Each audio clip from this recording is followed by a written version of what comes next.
कल से दिशा सालियान केस से जुड़ी खबर आने के बाद बवाल मचा हुआ है, जिसमें यह कहा गया था कि दिशा सालियान की मौत एक एक्सीडेंट था। जब दिशा सालियान अपने दोस्तों के साथ पार्टी कर रही थी तब वो शराब के नशे में थी और उसका पैर फिसलने की वजह से वो 14वीं मंजिल से नीचे गिर गई और उसकी मौत हो गई। अब दिशा सालियान केस में सीबीआई ने ये कहकर अपनी रिपोर्ट सौंप दी थी, लेकिन जब ये खबर हर न्यूज चैनल और न्यूज पोर्टल पर छाने लगी तब इस केस से जुड़े सभी लोगों ने आवाज उठाना शुरू कर दिया और सच सामने आने में देर न लगी। लेकिन एक सवाल खड़ा जरूर हो गया और उसके बारे में हम बाद में बात करेंगे, लेकिन आपको पहले ये बता दें कि सीबीआई के एक अधिकारी ने कहा है कि जब दिशा सालियान का केस ही हमारे पास नहीं है और दिशा केस की जांच के लिए कोर्ट में जो अर्जी डाली गई थी उसे भी कोर्ट ने खारिज कर दिया था, तो हम किस बात की रिपोर्ट सौंपेंगे। हम दिशा सालियान केस को जांच ही नहीं कर रहे।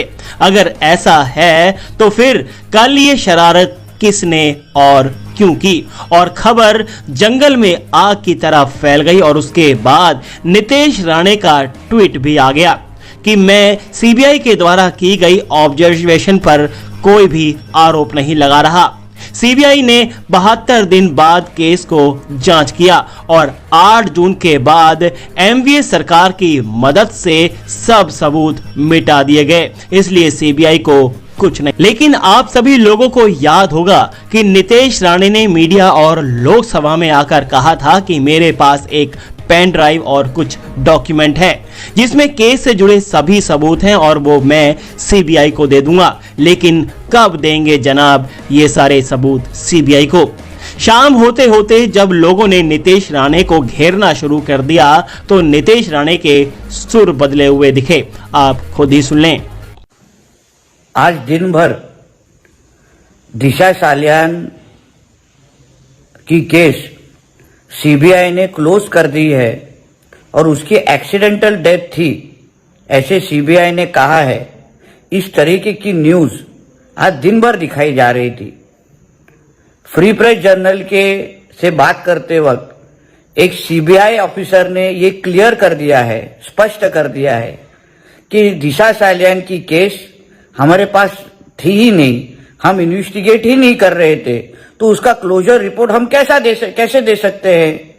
तो इस तरीके की जो झूठी बातमी देके जो इस दिशा सालियान की केस को गुमराह करने की जो कोशिश हो रही थी वो गलत है और इसका मैं खंडन करता हूं।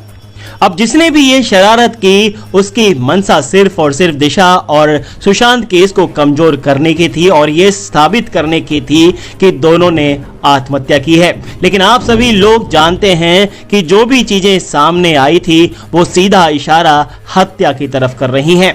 14वीं मंजिल से गिरकर एक भी हड्डी ना टूटे, ऐसा कैसे हो सकता है? और भी बहुत से सवाल जिसका जवाब आज तक नहीं मिला। आप लोग ये भी जानते हैं कि एमवीए सरकार, बीएमसी और मुंबई पुलिस ने सीबीआई और बिहार पुलिस को केस की जांच करने से कैसे रोका था। कातिलों को बचाने की कोशिश की जा रही है, लेकिन आप सभी को इन लोगों के घटिया मंसूबों को लेकर सतर्क रहना होगा। हम लगातार आपको सही जानकारी देने की कोशिश करते रहते हैं, लेकिन हमारे द्वारा दी गई जानकारी आप लोगों तक पहुंची नहीं पाती। लेकिन आप सभी लोगों को एक साथ जुड़े रहना होगा। फिलहाल आपको यही जानकारी देनी थी कि सीबीआई की तरफ से कुछ भी ऐसा नहीं कहा गया, किसी ने केस को कमजोर करने की शरारत की है।